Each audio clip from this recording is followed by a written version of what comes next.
when a Bigfoot led me to a cave containing the belongings of 12 missing children in the summer of 1974, I realized these creatures weren't the monsters we thought they were. They were trying to help us. What I discovered in those woods changed everything I believed about the disappearances that had haunted our community for years. My name is Robert Mitchell. I'm 57 years old, and I was a search and rescue coordinator in Northern California during one of the darkest periods in our state's history. This is the story I've kept silent about for decades, but it's time the truth comes out. The summer of 1974 was supposed to be like any other in Humboldt County, California. The redwood forests stretched endlessly. Tourists flocked to see the giant trees, and locals went about their business in the small logging towns scattered throughout the region. But that summer became a nightmare that our community would never forget. It started on June 3rd, 1974, when 8-year-old Jenny Patterson disappeared from her family's campsite in Prairie Creek, Redwood State Park. Her parents had been preparing dinner at their campsite while Jenny and her 10-year-old brother Danny played near the tent well within sight. Her mother, Susan Patterson, turned away for maybe 2 minutes to grab something from their station wagon, and when she looked back, Jenny was gone. Danny said his sister had been there one moment, then simply wasn't. No scream, no struggle, no sound at all. Just gone, as if she'd been plucked from existence. The search began immediately. As the local search and rescue coordinator, I assembled every available volunteer within hours. We had 70 people combing through that forest by nightfall: rangers, police officers, volunteer firefighters, experienced hikers, even some local loggers who knew those woods better than anyone. We found nothing. Not a footprint, not a piece of torn clothing, not a single trace of Jenny Patterson. It was as if she'd simply evaporated into the ancient redwoods. 2 weeks later, on June 17th, it happened again. 12-year-old Marcus Duca vanished from a Boy Scout camping trip near Oric. He'd gone to gather firewood with 3 other scouts, stayed within shouting distance of the camp, and never came back. The other boys said they'd heard him calling out that he'd found a good fallen branch, and then silence. When they went to check on him 30 seconds later, he was gone. The branch he'd mentioned lay on the ground, but Marcus had disappeared. By the end of July, 5 children had vanished from various locations throughout the Humboldt County forests, all between the ages of 7 and 13, all taken in broad daylight or early evening, all without witnesses, without sounds of struggle, without any evidence left behind. The FBI got involved. State police flooded the area. News crews from San Francisco and Los Angeles descended on our quiet towns. Parents stopped letting their children play outside campgrounds. Emptied, tourism died overnight, and a dark cloud of fear settled over Northern California, like fog rolling in from the Pacific. I was working 20-hour days coordinating search parties, following up on leads that went nowhere, interviewing witnesses who had nothing useful to tell us. The pressure was crushing every day without answers. Every search that turned up empty felt like a personal failure. My wife, Margaret, barely saw me that summer. When I did come home to our small house in Arcata, I'd collapse into bed for a few hours. Before heading back out, she'd leave coffee and sandwiches for me, rarely complaining, understanding the weight I was carrying. We'd been married for 28 years by then, and she knew when I needed support more than conversation. The theories multiplied. A serial predator, people said, a kidnapping ring, cult activity. There were rumors of communes hidden deep in the forests. Some people even suggested the children had gotten lost and died from exposure, though that didn't explain the complete lack of evidence. I heard the Bigfoot theories too. Of course, Northern California was Sasquatch country, and there were always locals who blamed every strange occurrence on the legendary creature. Most of the time, I dismissed such talk as folklore and superstition. I'd worked in these forests for 15 years and never seen anything that convinced me Bigfoot was real. That changed on August 12, 1974. We'd just received a report of another missing child. 9-year-old Emma Rodriguez vanished from a family picnic area near the Klamath River. It was the 6th disappearance in just over 2 months, and the community was reaching a breaking point. Armed civilians were organizing their own search parties. There was talk of vigilante justice against anyone who looked suspicious. The situation was spiraling out of control. I was leading a search team deep into the forest east of where Emma had disappeared. With me were 4 experienced searchers. Bill Kowalski, a logger in his 40s who'd lived in Humboldt his entire life. Sarah Chen, a park ranger in her 30s with exceptional tracking skills. Pete Morrison, a retired Marine in his 50s who volunteered with search and rescue, and Linda Hayes, a local teacher in her late 20s who knew the area from years of hiking. We'd been searching for hours, moving in a grid pattern through dense forest, calling Emma's name, looking for any sign of her. The afternoon sun filtered through the towering redwoods, creating an almost dreamlike quality to the light. But there was nothing dreamlike about our mission. "Robert, over here," Sarah called out. She was about 30 yards to my left, crouching near the base of a massive redwood. "I've got something!" My heart leapt as we all converged on her position. She was examining the ground, her trained eyes picking up details the rest of us would miss. "Footprints," she said, pointing to depressions in the soft earth. "But they're strange, too large for a child. But the pattern of movement suggests someone carrying something heavy." I knelt beside her, examining the prints.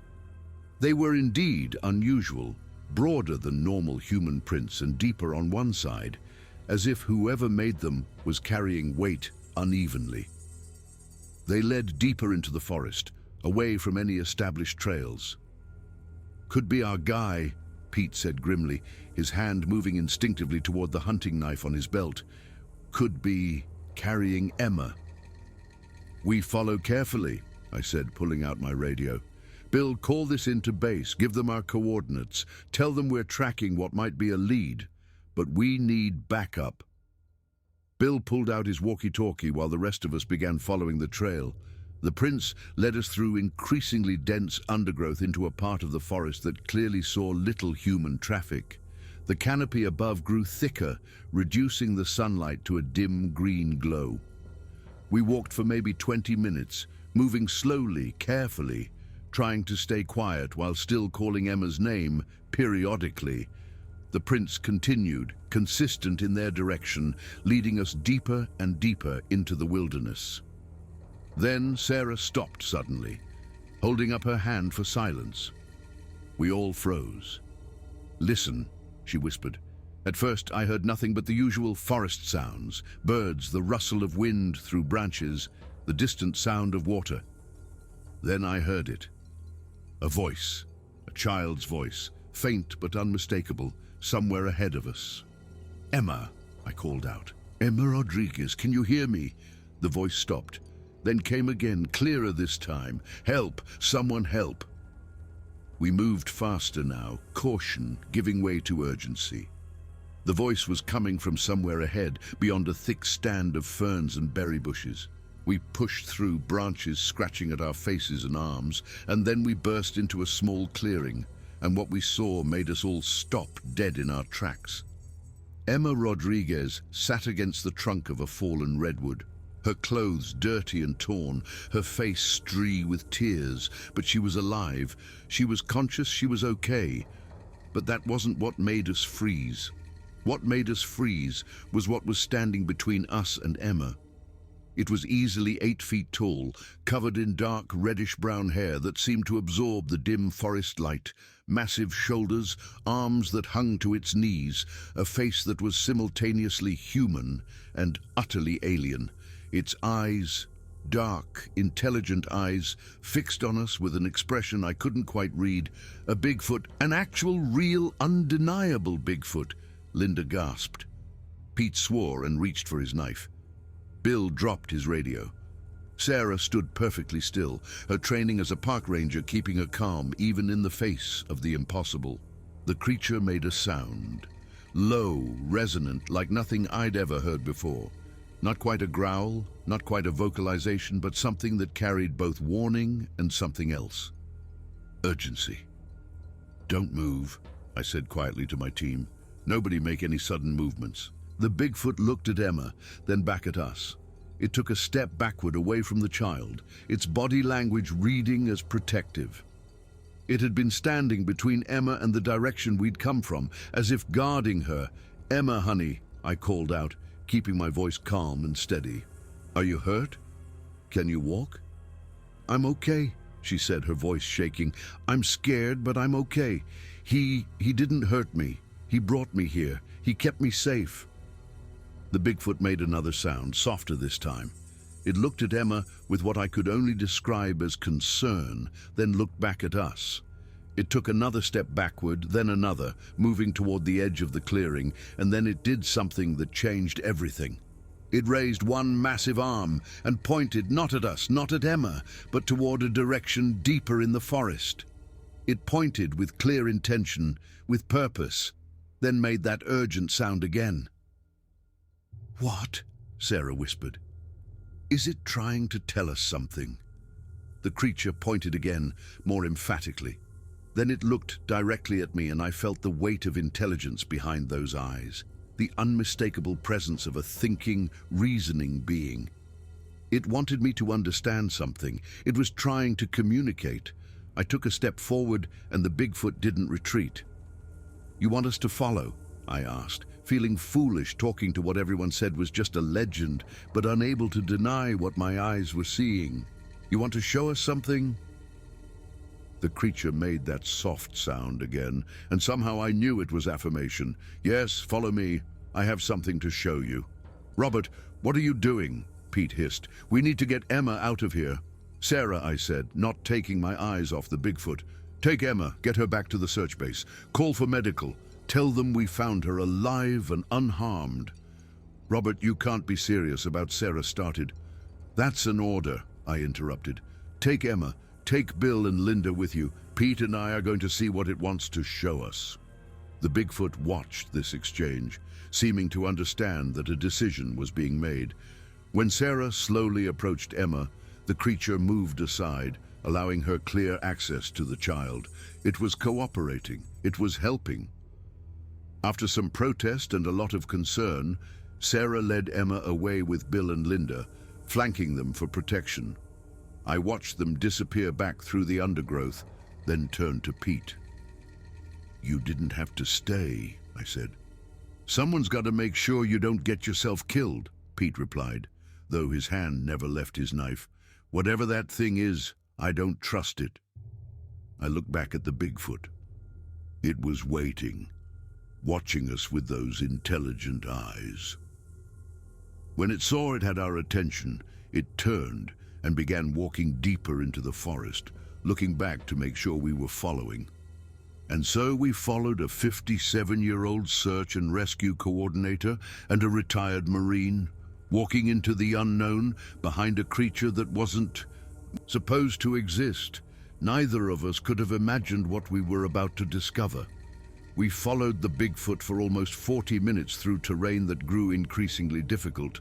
The creature moved with surprising grace despite its massive size, navigating through dense undergrowth and over fallen logs with an ease that made Pete and me look clumsy by comparison. It would pause occasionally, looking back to ensure we were still following, waiting patiently when we struggled with particularly difficult passages. "This is insane," Pete muttered as we climbed over yet another moss-covered fallen redwood. "We are following a damn Bigfoot through the forest like it's giving us a guided tour, I know," I replied, breathing heavily from the exertion. At 57, I was in decent shape for my age, but this was testing my limits. But it found Emma. It kept her safe, and it clearly wants to show us something important. "Or it's leading us into a trap," Pete said, though his tone suggested he didn't really believe that. "You saw how it was with the girl. It wasn't threatening her. It was protecting her." The Bigfoot stopped ahead of us, standing at the base of a steep, rocky outcropping. It looked up, then back at us, then began climbing. The message was clear. We needed to go up. The climb wasn't technical, but it was steep and required using hands as much as feet. The creature scaled it with ease, while Pete and I struggled, grabbing under roots and rocks to pull ourselves upward. My hands were scraped and dirty, my uniform soaked with sweat, despite the cool shade of the forest. At the top of the outcropping, the terrain leveled out into a small plateau. The trees here were older, more massive, their trunks so wide it would take 4 or 5 people holding hands to circle them. The forest floor was covered in a thick carpet of ferns and moss, and the air had a different quality, cooler, damper, more isolated from the outside world. The Bigfoot stood waiting near what appeared to be a rocky overhang, partially hidden behind a curtain of hanging moss and ferns. As we approached, catching our breath, I realized it wasn't just an overhang. It was the entrance to a cave.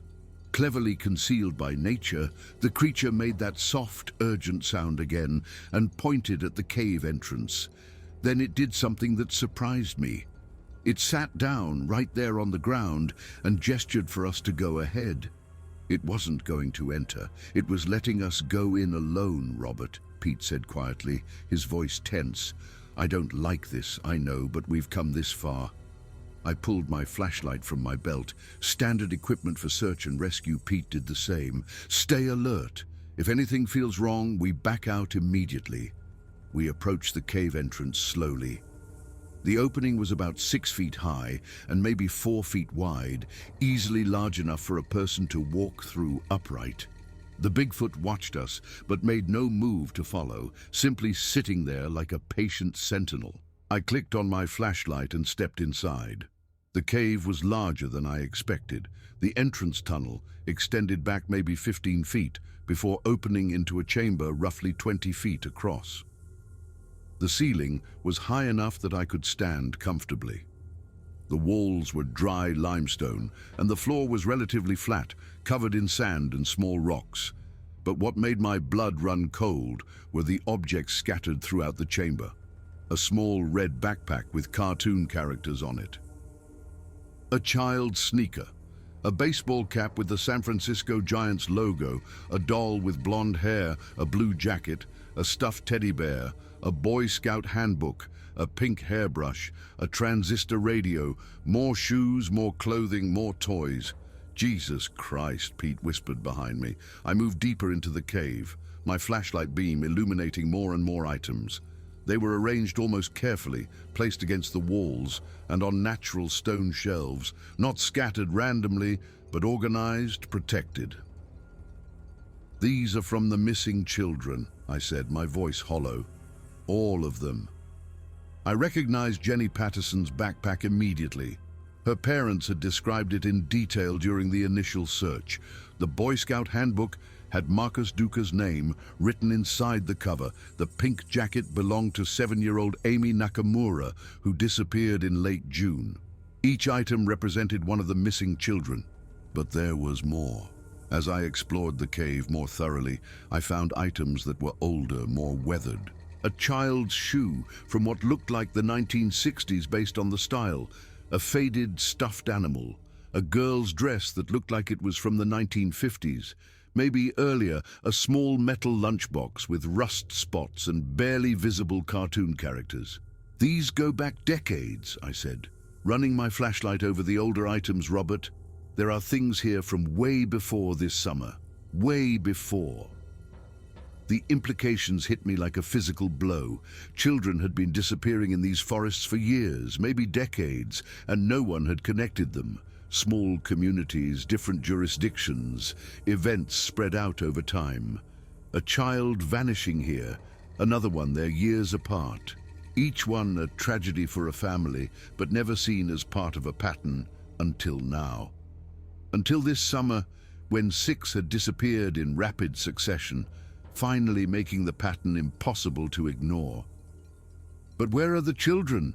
Pete asked, voicing the question that was tearing at my heart. These are their belongings, but where are they? I moved my flashlight around the cave more carefully, looking for anything I'd missed. That's when I noticed something else. On the far wall of the cave, something had made marks. Not random scratches, but deliberate marks. symbols or pictographs drawn with what looked like charcoal or burnt wood. I approached the wall, studying the images. They were crude, but clear enough to understand. Stick figures representing people, larger figures that could only be Bigfoot, and scenes, stories being told through simple pictures. The first image showed Bigfoot figures in a forest living peacefully. The second showed human figures with what looked like weapons, rifles clearly depicted by their distinctive shape.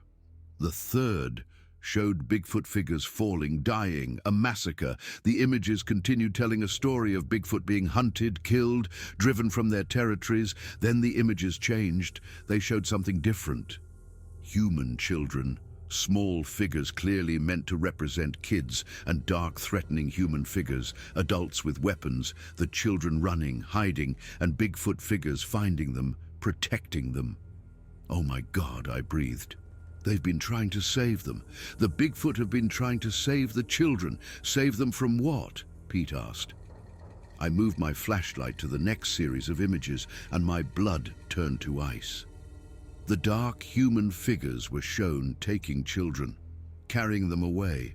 Some images showed what looked like buildings, structures hidden in the forest, and children inside those structures imprisoned. "There's someone else out here," I said, my mind racing. "Someone who's been taking these children. The Bigfoot have been finding them and trying to protect them," but I didn't finish the sentence. I didn't need to. The belongings in this cave told the rest of the story. The Bigfoot had found these items, had perhaps taken them from places where children had been held, or found them in the forest, after whatever had happened to those children. But they'd kept the belongings, preserved them like evidence, like a memorial, or like a message they were waiting to deliver to someone who would understand. A sound from the cave entrance made us both spin around, flashlights aimed at the opening, but it was just the Bigfoot still sitting there watching. When it saw our lights on it, it made a soft sound and gestured again, not pointing into the cave this time, but back the way we'd come. Then it stood and pointed in a different direction, entirely deeper into the forest plateau. "It wants to show us more," I said. "Robert, we need to report this," Pete said urgently. "We need to get the FBI, the state police, everyone up here. These belongings are evidence. This cave is a crime scene, I know." "No," I said, "and we will. But Pete, that creature out there is trying to tell us something. It's trying to help us find whoever's been taking these children. We can't just walk away now." Pete stared at me for a long moment, then nodded reluctantly. "All right. But we marked this location precisely, and if anything feels wrong, anything at all, we're out of here." "Agreed." "Agreed." We emerged from the cave to find the Bigfoot standing at the edge of the plateau, looking out over the forest below. When it heard us exit, it turned and pointed again, more insistently this time. The direction it was pointing was northeast, deeper into the most isolated part of the Humboldt forest. I looked at Pete and he looked back at me. We'd both been in Vietnam in our younger years, him in combat, me in logistics. We'd both seen things that tested our understanding of the world, but this was something else entirely. "Lead the way," I said to the Bigfoot. The creature made that soft, affirmative sound and began moving. We followed, knowing that whatever we were about to discover would change everything, not just about this case, but about our understanding of what lived in these ancient forests and what they'd been witnessing all along. We walked for another 30 minutes, the terrain becoming increasingly rugged. The Bigfoot led us along game trails so faint I would never have noticed them on my own. Several times it stopped and crouched low, gesturing for us to do the same, as if avoiding being seen by something ahead. Finally, we reached a ridge overlooking a small valley. The Bigfoot dropped to a crouch behind a large boulder, and we did the same. It pointed down into the valley, and I raised my binoculars. Another piece of standard search and rescue equipment. What I saw made my heart stop. In the valley below, partially hidden by the forest canopy, was a structure, not a natural formation, but a building crude but substantial, made of logs and wood planks, and around it I could see signs of human activity. A dirt road barely visible through the trees, a truck parked near the building, and people moving between the building and what looked like other, smaller structures nearby. "That's not a logging camp," Pete whispered, looking through his own binoculars. "That's not any legitimate operation. It's too hidden, too isolated." I adjusted my binoculars, trying to get a better look at the people moving around. Even from this distance, even through the trees, something about them set off alarm bells. The way they moved, the way they kept looking around, constantly vigilant. Then I saw something that made my blood boil. Through a small window in the main building, just for a moment, I saw a small face, a child's face, pale and frightened, looking out at the world outside. "There are children down there," I said, my voice shaking with rage and horror. "They're keeping children in that building." The Bigfoot made a sound, low, resonant, filled with emotion I couldn't quite identify. Anger, maybe sorrow. It had known, it had been watching, and it had been trying to save them one at a time when it could, gathering their belongings when it couldn't. "We need to get back," Pete said urgently. "We need to bring the authorities here. We need to." A twig snapped behind us. We spun around to find ourselves staring at three men, all holding rifles, all pointed directly at us. They'd come up behind us while we were focused on the valley below. They wore ordinary clothes, jeans, flannel shirts, work boots, but their eyes were hard and cold. "Well, well," one of them said, "a man in his 40s with a graying beard. Looks like we got ourselves some visitors. And look at that, they brought a friend. He was looking past us at the Bigfoot, but when I turned to look, the creature was gone, vanished into the forest as silently as it had appeared, leaving Pete and me alone with three armed men and the terrible knowledge of what we discovered. The man with the beard smiled, but there was no warmth in it. "You boys just made a real big mistake coming up here. Real big mistake."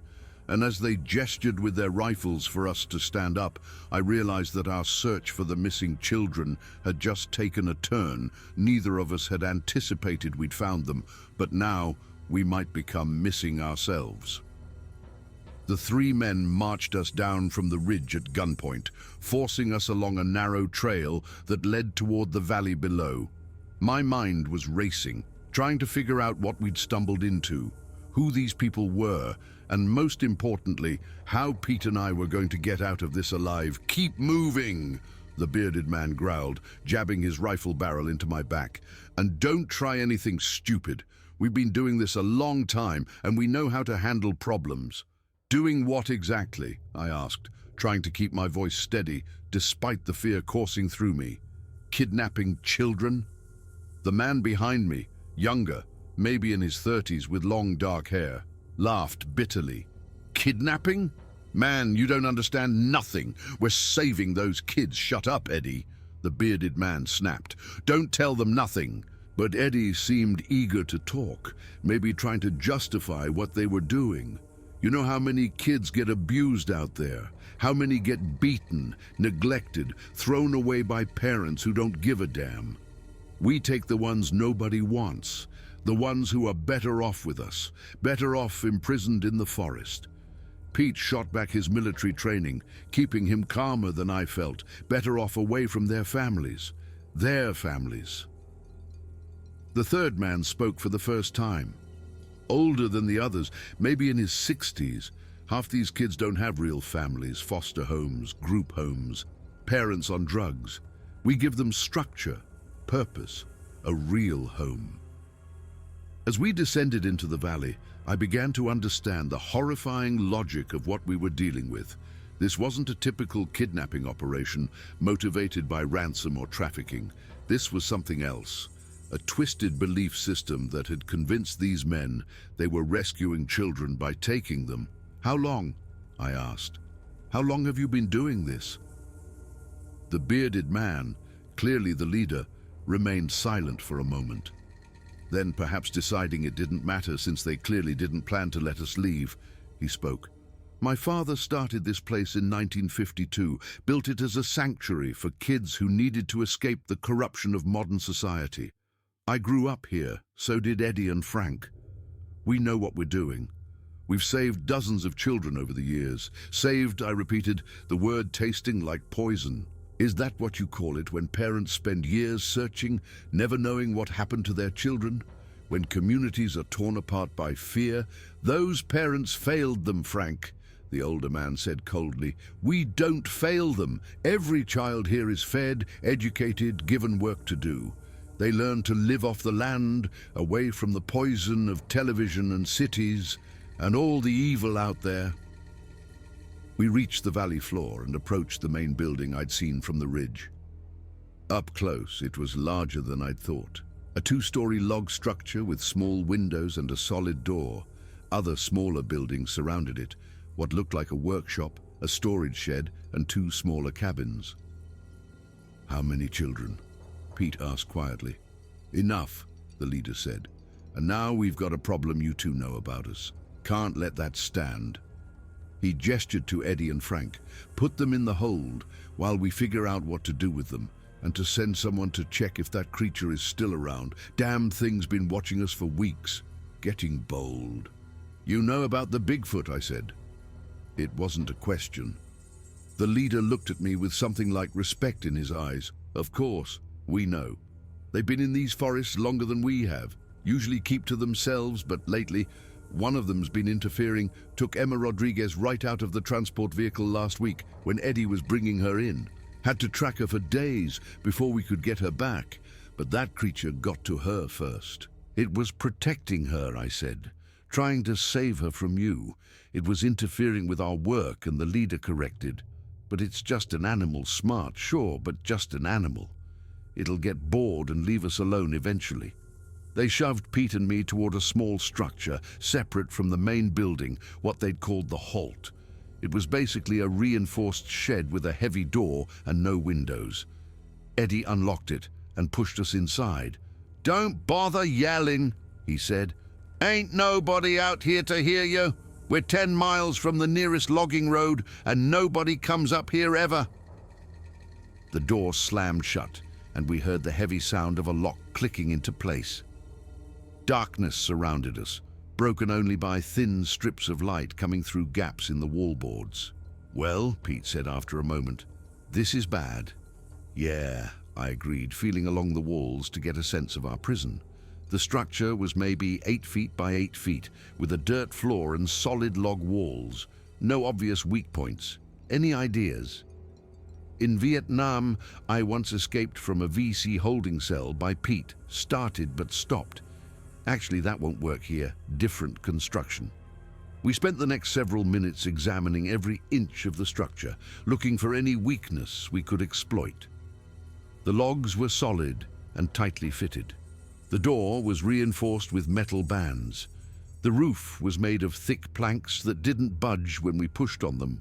We're not breaking out of here, I finally admitted. Not without tools or more time than they're likely to give us. So what do we do? Pete asked. Before I could answer, we heard sounds outside, voices, movement, and then something else, a deep, resonant vocalization that echoed through the valley. The Bigfoot, it had come back. What the hell? Someone shouted outside, get your rifles. It's that damn creature again. Where'd it come from? The sounds of chaos erupted throughout the compound. Men yelling, boots running on dirt and wood, the crack of rifle fire. I pressed my eye to one of the gaps in the wall, trying to see what was happening. Through the narrow opening, I could see men running toward the tree line, rifles raised. And there, at the edge of the clearing, I saw not one, but 3 Bigfoot figures, the one I recognized from earlier, plus 2 others, slightly smaller but still massive. They weren't attacking, just standing there at the edge of the forest, vocalizing, drawing the men's attention. There's more than one, I told Pete. There, I think they're creating a distraction. A distraction for what? The answer came a moment later. I heard a different sound, quieter, closer. Something was moving around our structure. Then I heard scratching at the back wall where the logs met the ground. Heavy scratching like something incredibly strong was digging. "Something's trying to get to us," Pete whispered. We moved to the back wall, and through a gap I could see massive hands, Bigfoot hands, digging at the earth where our structure met the ground. The creature was excavating beneath the wall, creating a space. "It's trying to help us escape," I said, hardly believing what I was seeing. The digging continued for maybe 5 minutes, while the sounds of chaos continued elsewhere in the compound. The men were focused on the 3 Bigfoot at the tree-line, not realizing a 4th one was working to free us. Finally, a gap appeared beneath the back wall, maybe 18 inches high. Not much, but enough. A huge hand reached through, gesturing urgently. "Come, hurry!" Pete went first, lying flat and wriggling through the gap. I followed, feeling the rough earth scraping against my back, my search and rescue uniform getting filthy. I emerged on the other side to find myself face to face with a Bigfoot I hadn't seen before. Female, I thought, slightly smaller than the male I'd followed earlier, with lighter brown fur. She made a quiet sound, urgent but not threatening, and gestured toward the forest behind the main building, away from where the men were concentrated. An escape route we ran, keeping low, using the buildings as cover. The female Bigfoot led us, moving with surprising stealth for something so large. We reached the tree-line and plunged into the forest, just as I heard someone shout behind us. "They're gone! The prisoners escaped! Find them! Search the compound!" But we were already disappearing into the forest, following the female Bigfoot as she led us up a steep slope, away from the valley. My lungs burned, my legs ached, but adrenaline pushed me forward. Pete kept pace beside me, his military training serving him well. We climbed for what felt like forever, but was probably only 15 minutes. Finally, we reached a sheltered spot beneath an overhang of rock, and the female Bigfoot stopped, gesturing for us to rest. A moment later, the male I'd followed earlier appeared along with the 2 who'd created the distraction. They'd all escaped and converged at this meeting point. "Thank you," I gasped, looking at each of them. "You saved our lives." The original male, the one who had shown us the cave, approached. He made a series of vocalizations accompanied by gestures. He pointed back toward the valley, then at us, then made a gesture I'd seen before, pointing to his eyes, then pointing outward. "Watch, bear witness." "You want us to do something about them?" I said. "You showed us the cave, showed us the compound, saved us. You want us to stop them?" The Bigfoot made that soft, affirmative sound. Then he did something else. He pointed at the sky, then gestured a circle, the sun moving across the sky. Time passing. Then he held up his hand, fingers spread, 5, then again 10, then again 15. He kept going until he'd indicated roughly 30. 30 children? Pete asked. "There are 30 children down there." The Bigfoot made the affirmative sound again. Then his expression, as much as I could read on that alien face, conveyed something that looked like desperate hope. He'd shown us everything he could. Now it was up to us to act. "We will," I promised. "We'll get help. We'll save those children. I swear it." The male Bigfoot nodded, a gesture he'd learned from watching humans, and then all 4 of them melted back into the forest, disappearing like ghosts. But before the male vanished completely, he looked back one last time, and I understood he'd be watching, making sure we kept our promise. Pete and I looked at each other, both of us filthy, exhausted, but alive, and we had a mission. "We need to get back to the search base." I said, "We need the FBI, the state police, everyone, and we need to move fast before they relocate those children." "How do we explain this?" Pete asked. "A Bigfoot showed us where the missing children are. Nobody's going to believe that." "We don't mention the Bigfoot," I said, the plan forming in my mind. "We say we were searching and heard a child's voice. We investigated and found Emma. Then we explored further and discovered evidence. We tracked that evidence to the compound. The Bigfoot never enters the official story." "You want to protect them," Pete said. "It wasn't a question. They protected us. They've been trying to save those children while we were searching blindly. The least we can do is keep their secret." If the world knew they existed, I didn't finish. We both knew what would happen. Hunters, scientists, media, chaos. The Bigfoot would be hunted, captured, destroyed. All right, Pete agreed. We tell the truth, just not all of it. Let's go get those kids home. We made our way down the mountain, using the position of the sun to navigate back toward where we'd started. It took us almost 3 hours of hard hiking to reach an area where Pete's radio could get a signal. When he finally raised the search base, the relief in Sarah Chen's voice was palpable. "Robert, Pete, where have you been?" "We've been trying to reach you for hours." Sarah listened carefully, I said, taking the radio. "We found Emma Rodriguez, and we've discovered where the other missing children are being held. But this is bigger than we thought. I need you to contact the FBI immediately. Tell them we've located a compound in the forest where approximately 30 children are being held captive. We need tactical teams. We need backup, and we need it now." There was a moment of stunned silence. Then 30 children. "Robert, are you sure?" "I've never been more sure of anything in my life. Get them moving, Sarah. We don't have time to waste." The response was swift and massive. Within hours, FBI agents, state police tactical teams, and federal marshals converged on Humboldt County. I led them back to the valley, carefully navigating the route the Bigfoot had shown me, while making it seem like we'd discovered it through traditional search and rescue methods. The raid happened at dawn the next day. I watched from a command post as tactical teams surrounded the compound and moved in. There was minimal resistance. The men knew they were outgunned and outmaneuvered. Within an hour, it was over. And as agents began bringing children out of that building, scared, confused, but alive, I felt tears streaming down my face. 28 children in total, ranging from age 6 to 15.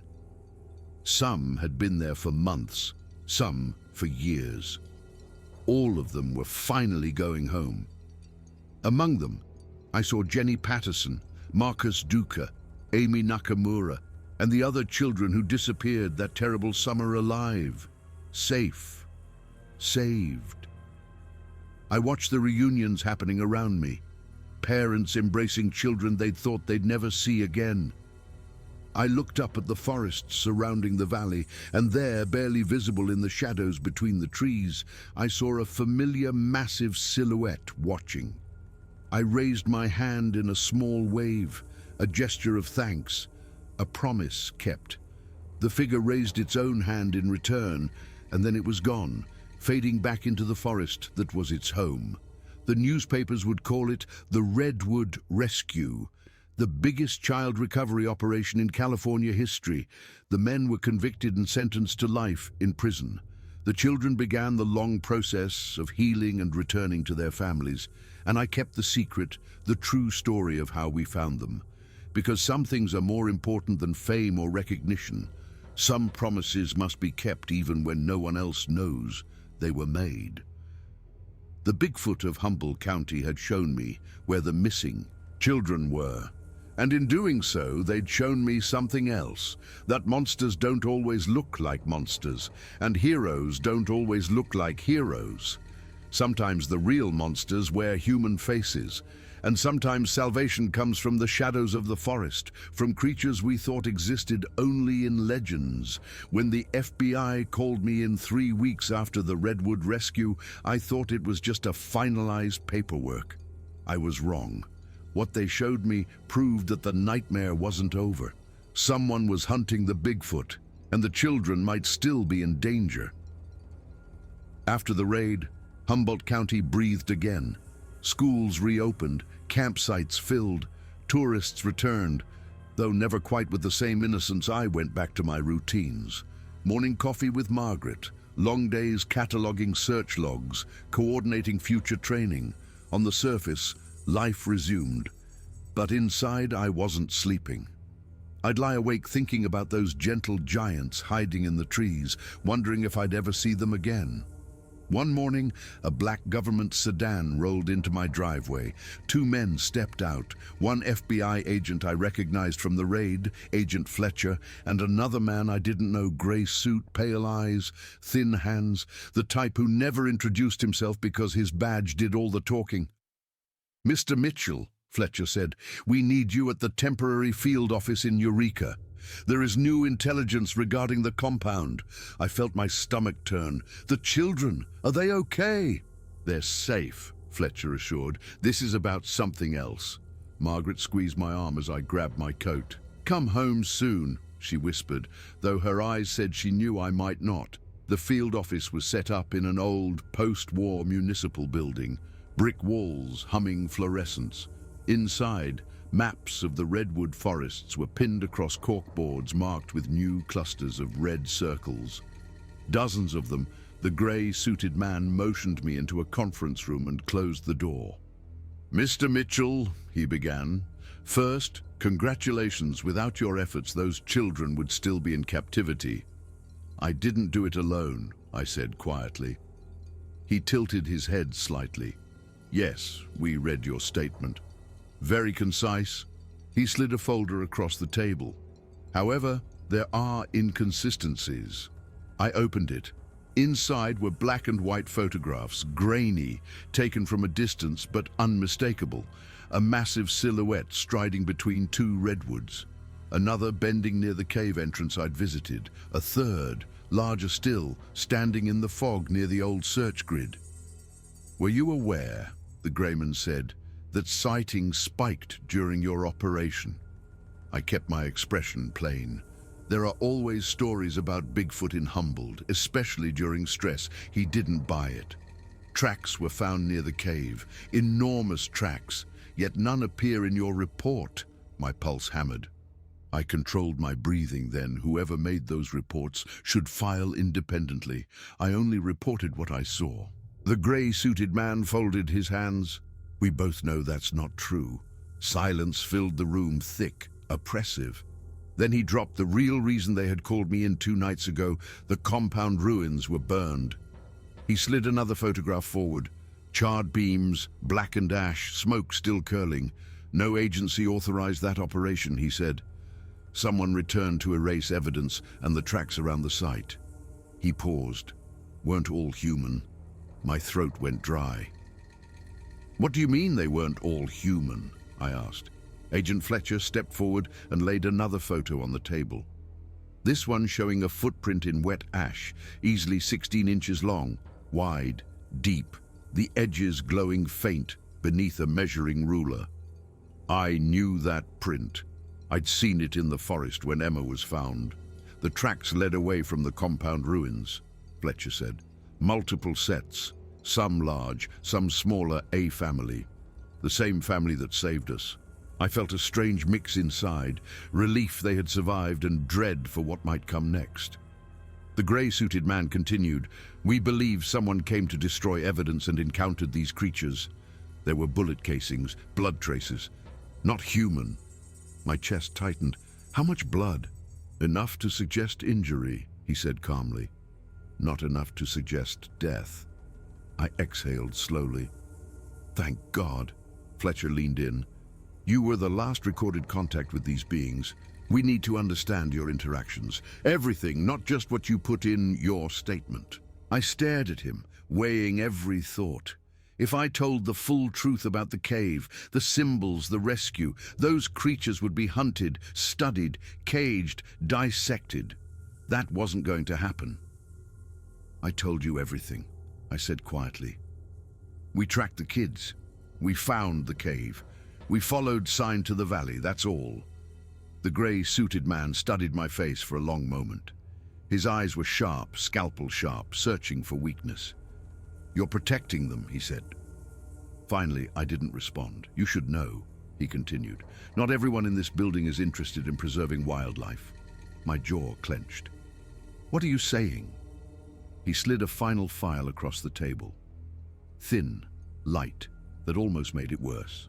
Inside were 3 blurry photos, nighttime, grainy, long-lensed, a squad of men in dark clothing moving through the forest. No agency patches, no insignia. We intercepted these individuals on Forest Service Road 6B. When questioned, they produced contractor credentials from a research organization. They claimed to be performing wildlife survey work. Which organization? I asked. The greyman's expression twisted slightly. Omnifauna Research Division. He let the words hang, waiting for recognition. There was none. Never heard of them. Neither has the state of California, he said. And their well-undid military equipment, thermal scopes, heavy rifles. Their vehicle contained tranquilizer canisters the size of soda bottles. God knows what was inside. I felt my blood run cold. They're hunting the Bigfoot, I said. Or collecting, he replied. There's a difference. No, I said there isn't. The gray man spoke softer. I'm going to be honest with you, Mr. Mitchell. Someone knew about that compound long before we did. Someone wanted it erased, and they're still out there. My mind spun. The Bigfoot weren't just rescuing children. They were fighting a war we had never seen. What do you need from me? I asked. Fletcher stepped closer. We need you to take us back to the cave. My heart stopped. No, I said. That's sacred ground. You'll bring the military, scientists, hunters. It'll be another slaughter. The greyman leaned forward. If you refuse, these creatures will be found anyway by people who don't care about preserving them. We're your best chance at protecting them. I wasn't sure I believed him. Before I could answer, the lights flickered once, twice. Then the entire building went dark. Someone outside screamed. We froze. Emergency lights sputtered once, then failed completely. The building fell into pitch black. Everyone stay calm, Fletcher said, reaching for his sidearm. Chairs scraped, footsteps shifted. A crack sounded in the hallway, wood splintering. Someone shouted in pain. Then another crash, heavier, as if a door had been ripped from its hinges. The gray-suited man whispered, "They found us." I wasn't so sure. Fletcher ushered us toward the far corner. This room has a secondary exit. Go. I followed him through the dark, feeling my way along the wall until my hand brushed over a metal push bar. We burst through into a service corridor, dimly lit by a single dying bulb. Backup generator should have kicked in, Fletcher said. This is intentional. We hurried down the hallway. Me, Fletcher, and the grey-suited man. At the far end, another crash rocked the building. Plaster rained from the ceiling. From somewhere close came a sound I recognized instantly. Not a roar, not animalistic aggression. A low, rumbling call, communicative like the one that had called us into the trees. A Bigfoot. Before I could process that, the grey-suited man grabbed my arm. You told them, he hissed. You led them here. I pulled free. I didn't tell anyone anything. They came on their own. Fletcher raised his hand. Enough. We move. He led us down a stairwell toward the basement. The steps shuddered under our feet as another impact shook the structure. Gunfire erupted above. Shouts. Chaos. At the bottom, we found a heavy maintenance door. Fletcher swiped a key card and shouldered it open. Cold night air hit us. An exterior access tunnel leading toward the parking lot. We stepped into the tunnel just as a deafening roar rolled through the building. The greyman turned, trying to see back into the stairwell. What are they doing? He demanded. Fletcher answered without looking back. Fighting something. In the distance, beyond the building, beyond the parking lot, I saw massive silhouettes moving between the trees. One, then another, then a third. The Bigfoot weren't attacking. They were guarding, positioning themselves between the building and the deeper woods, protecting us or protecting something behind them. The gray-suited man stared, stunned. My God! Fletcher grabbed him. Move! We ran through the tunnel, emerging into the night behind the building everywhere. Emergency vehicles were scrambling, agents shouting, forming defensive lines. Sparks lit the sky where power lines had been torn down. And there, standing beside a crushed chain-link fence, was the Bigfoot I recognized. The same one who had shown me the cave. He wasn't alone. Two others flanked him, younger. They raised their massive hands, not threateningly, but warningly, pushing us back as if saying, "Don't come this way." Then I saw what stood behind them, sets of eyes, small, reflective. Children, not the ones we'd rescued, others. A girl stepped forward, 12, maybe 13, dirt-smudged face, blanket over her shoulders. She looked at me and mouthed a single word, "Help!" Before I could move, a gunshot cracked the night. The bullet struck the dirt near the Bigfoot's feet. Agents shouted, "Get down!" Fletcher tackled me just as spotlight snapped on, illuminating the tree-line. The Bigfoot roared, not in rage, but in warning, and swept the children behind them into the shadows. The forest swallowed them, vanished, silent. The spotlight searched frantically, but found nothing. Fletcher pulled me to my feet. "Did you see that? There are more kids still out there." I nodded, heart hammering. The grey-suited man stepped forward, pale, shaken. "Mr. Mitchell, you're going to take us back into those woods?" I didn't answer. I just stared into the darkness where the children had disappeared and waited for the forest to speak again. The agents formed a perimeter around the tree-line, beam lights cutting through the darkness like spears, but none of them dared step deeper.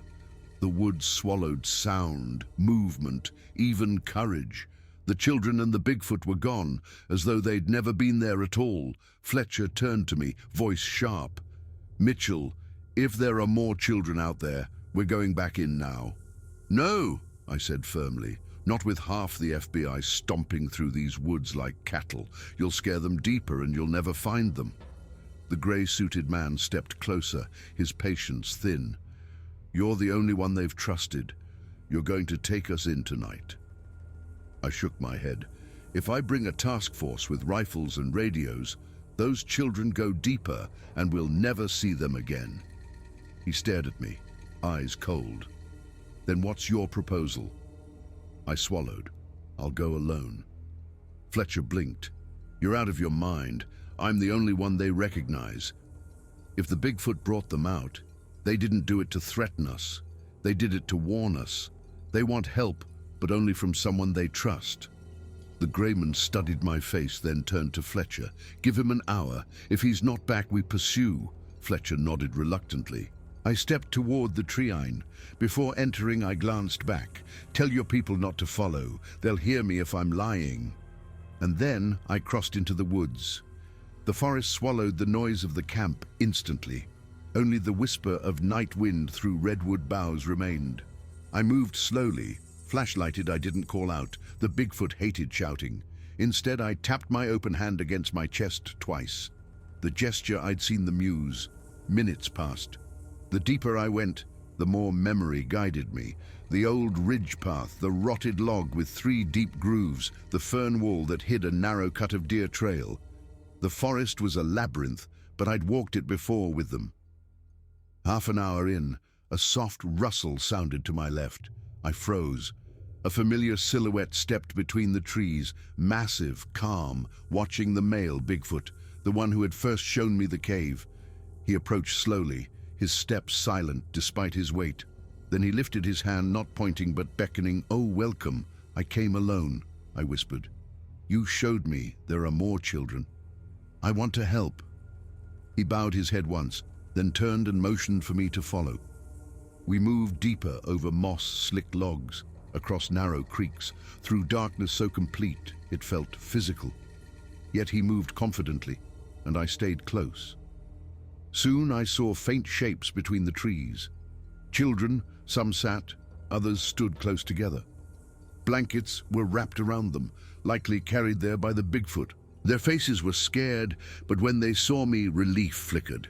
A girl stepped forward, the same one who had whispered help at the compound. "There's more," she said softly. "Someone else took us. Not just the men in the valley." My blood went cold. "What do you mean, who?" She pointed into the darkness. "They're coming back." Before I could speak, the Bigfoot rumbled low, warning. Not at her. Had something behind us, branches snapped. Footsteps, multiple, closing in fast. The hunters had followed. I turned toward the sound. Boots crushing branches, steady, tactical. Whoever was coming wasn't FBI. They were too quiet, too coordinated. The male Bigfoot placed himself between the children and the approaching figures. His posture was defensive, not aggressive, but ready. "Stay behind him," I told the kids, though they already were. Some clung to each other. Others just stared into the darkness, wide-eyed. I crouched low, gripping a broken limb like a weapon. It was pathetic compared to rifles, but instinct demanded I do something. 3 figures emerged from the trees, silhouettes in dark clothing, faces hidden behind masks. Their rifles were fitted with long tubes, suppressed. Quiet weapons meant intent. Capture, not kill. The leader whispered into a throat mic, too low to hear. Then he raised a hand. 2 stepped outward, flanking. The Bigfoot rumbled, a warning deep enough to vibrate through the ground. I stepped forward, hands raised. "These are children. You don't need 2.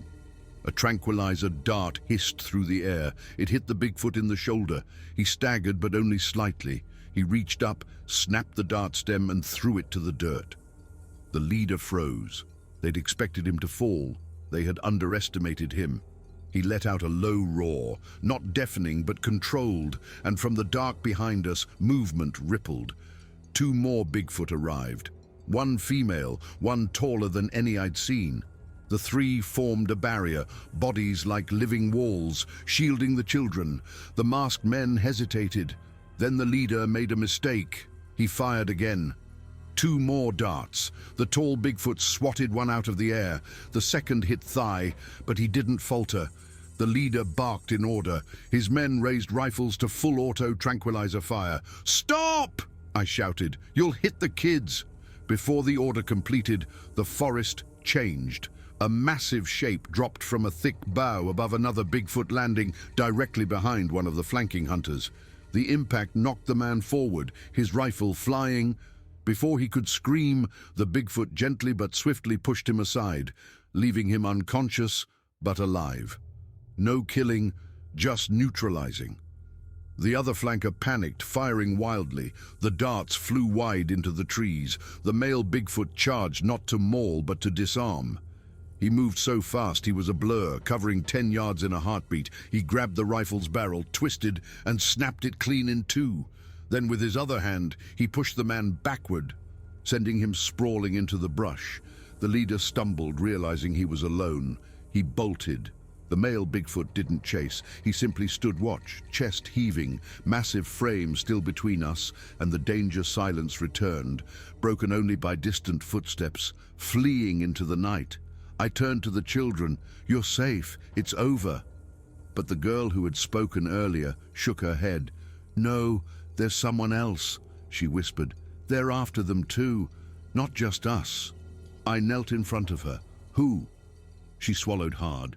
"Scientists with trucks. They took my friend days ago." A cold wave washed over me. Omnifauna. They'd already collected at least 1 child. The male Bigfoot touched my shoulder gently, an urgent push. He pointed deeper into the woods. He wanted us to move. Now, the Bigfoot urged us onward, deeper into the woods. The children obeyed, trusting him more than any adult they'd known. I followed, heart pounding. We moved quickly up a slope choked with ferns, across a stream that glittered beneath moonlight, then into a gulch where the trees grew impossibly tall, blotting out the sky. The air felt different here, protected. At the center of the gulch lay a hollow beneath a fallen redwood. Its interior widened into a natural chamber. Inside, lanterns made from hollowed gourds glowed faintly. And lying there, weak but alive, was a boy, maybe 10, pale, trembling. The girl rushed to him, Leol. His eyes fluttered open. "You came back." The male Bigfoot knelt beside him and placed a broad hand gently on the boy's chest. The boy relaxed. The trembling stopped. "What happened to him?" I asked. The girl's voice quivered. "The scientists took him first. Then something happened. An animal came. They dropped him. We ran. The Bigfoot found us." I looked at the boy's arm, bandaged carefully with moss and woven fiber. Clean, precise, better than field medicine I'd seen in Vietnam. The Bigfoot had tended to him. I turned to the male giant. "You saved him." He blinked slowly. Acknowledgement. Outside, distant engines rumbled. Trucks, multiple omnifa was coming. The male Bigfoot pointed to the ground, then swept his arm wide. The meaning was clear. We must scatter. Different directions confuse the hunters survive. I nodded. The children split into small groups, each guided by a Bigfoot, moving silently into the night. The wounded boys stayed with the largest of them, the tall sentinel. The male Bigfoot stayed with me. "You want me to lead them out?" I whispered. He touched my chest. "The same gesture old Jack once gave in the other story. You showed a symbol.